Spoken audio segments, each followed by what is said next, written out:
Salt লেকে আপনাদের নিয়ে যাব, আমাদের প্রতিনিধি দীপক ঘোষ রয়েছেন। এর আগে দীপক তুমি দেখাচ্ছিলে যে সেখানে মাছ ভাত রান্না হচ্ছে, তার তোড়জোড় চলছে। এই মুহূর্তে ছবিটা দেখতে চাইবো একবার।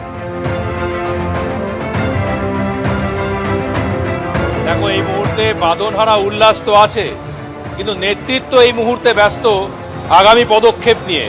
পরবর্তী পদক্ষেপ কি হবে? কারণ বিজেপি 21-এ তারা স্লোগান দিয়েছিল তারা সরকারে আসছে, কিন্তু তারা আসতে পারেনি। এবারে তারা বিশ্বাস করেছিল যে তারা আসবে, মানুষ তাদের নিয়ে আসবে, এই বিশ্বাসটা তাদের ছিল এবং সেটা বারে বারে তারা সেই প্রত্যয় তারা ব্যক্ত করেছিলেন এবং সেটা বাস্তবায়িত হওয়ার পরে এখন তাদের ঘাড়ে দায়িত্ব পড়েছে এই রাজ্যে সরকার গঠন করা এবং ভবিষ্যৎ পরিকল্পনা তৈরি করা।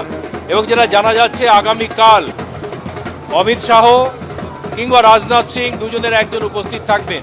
এই মুহূর্তে চূড়ান্ত খবর আসেনি, আলোচনা চলছে। যেটা মনে করা হচ্ছে সম্ভবত হয় রাজনাথ সিং বা অমিত শাহ আসবেন এবং আগামীকাল যে বিভিন্ন কেন্দ্রগুলো থেকে আজকে বিজয়ী হচ্ছেন দলের নবনির্বাচিত বিধায়করা, তাদেরকে ডেকে পাঠানো হবে কলকাতায়।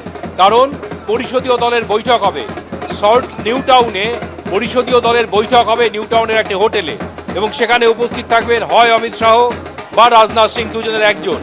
সেই বৈঠকে ঠিক হবে পরিষদীয় দলের নেতা কে হবেন এবং সেই বৈঠকে ঠিক হবে আগামী সরকারের কর্ণধার কে হবেন, তাদের দলের মুখ্যমন্ত্রী কে হবেন। সেই প্রশ্নটা কিন্তু এখনো বিজেপি ঝুলিয়ে রেখেছে।